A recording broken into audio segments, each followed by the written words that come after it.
আয় আল্লাহ, আয় আল্লাহ, আমি বায়াত হইতেছি আমি বায়াত হইতেছি মৌলভী শফির হাতে হাত দিয়া, মৌলভী শফির হাতে হাত দিয়া, চার খানদানের মধ্যে চার খানদানের মধ্যে চিশতিয়া, চিশতিয়া, নকশবন্দিয়া, নকশবন্দিয়া, কাদেরিয়া, কাদেরিয়া, সোহরবর্দিয়া। সোহরওয়ার্দিয়া।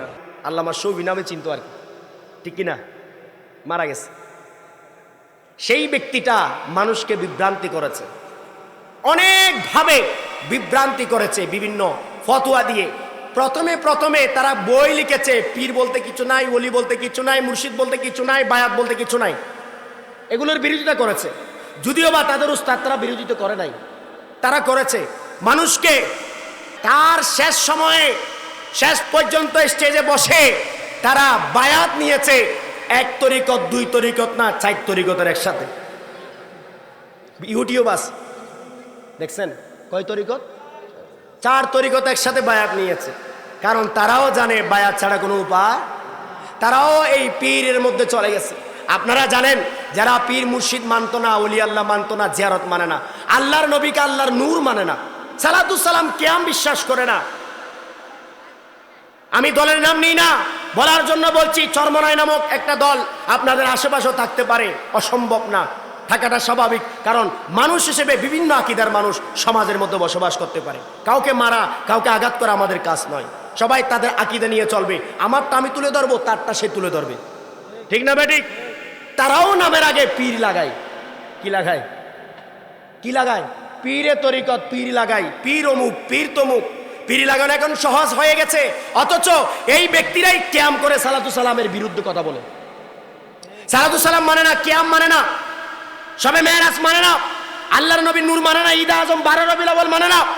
এজিদকে রহমাতুল্লাহ আলাইহি বলে, নাউজুবিল্লাহ বলবেন না? গত পরশুদিন ভিডিও দেখেছি, কিছু ব্যক্তির বক্তব্য, এজিদ নাকি হযরত, এজিদ নাকি রহমতুল্লাহ আলাইহি। এজিদ রহমতুল্লাহ আলাইহি বলার চেয়ে আপনি যদি বলেন আবু জেহেল রহমতুল্লাহ আলাইহি, আবু জেহেল রাদিয়াল্লাহু তাআলা, আবু লাহাব রাদিয়াল্লাহু তাআলা, এর চেয়ে আরো নিকৃষ্ট হলো এজিদকে রহমতুল্লাহ আলাইহি বলা, ঠিক না বেঠিক? কারণ আবু জেহেল, আবু লাহাব ইসলামের সরাসরি ধ্বংস করতে পারে নাই, তারা নিজেদেরকে মুসলিম মনে করে নাই, তারা ইসলামের শত্রু প্রকাশ্যে ছিল। মানুষ বুঝেছে তারা ইসলামের দুশমন, তাই তাদের বিরুদ্ধে যুদ্ধ বিগ্রহ হয়েছে। আবু জেহেল চিহ্নিত ছিল, আবু লাহাব চিহ্নিত ছিল, উতবা সাইবা চিহ্নিত ছিল, কিন্তু কাফের এজিদ চিহ্নিত ছিল না। তাই এই কাফের এজিদ হলো নিকৃষ্ট কাফের, শুধু কাফের নয়, নিকৃষ্ট মুনাফিক, ঠিক না বেঠিক? এর চেয়ে নিকৃষ্ট কাফের পৃথিবীতে আর হতে পারে না। কত বড় দুঃসাহস! এজিদকে পর্যন্ত রহমতুল্লাহ আলাইহি বলে। আমরা যখন বলি হযরত গৌসে পাক রহমতুল্লাহ আলাইহি, খাজা বাবা রহমতুল্লাহ আলাইহি, তারা বলে রহমতুল্লাহ আলাইহির দরকার নাই, এখানে দরকার নাই, আর এজিদের ক্ষেত্রে দরকার। নাউজুবিল্লাহ বলবেন না? জোরে বলেন না নাউজুবিল্লাহ। এই ধরনের ব্যক্তিগুলো থেকে সাবধান করে দিচ্ছি। আমি আগামী দিনে বাঁচি নাকি মরি, দুনিয়াতে থাকি নাকি না থাকি, সেটা আমিও জানি না, কিন্তু আপনাদের এই মজলিসে মাহফিলে এসেছি। আপনারা যারা শুনছেন তো শুনছেন, পুরো এলাকায় শুনছেন, লাইভের মাধ্যমে সারা পৃথিবীর মানুষ শুনছেন।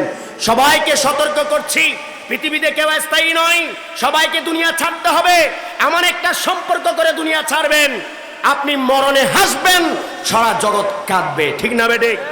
সেই সম্পর্কটা প্রিয় নবীর প্রেমের সম্পর্ক, সেই সম্পর্কটা পাক পঞ্চতনের সম্পর্ক, সেই সম্পর্কটা আহলে বাইতের সম্পর্ক, ঠিক না বেঠিক? সেটা ছাড়া কোনো জগতে মুক্তি নাই, কোনো জগতে মুক্তি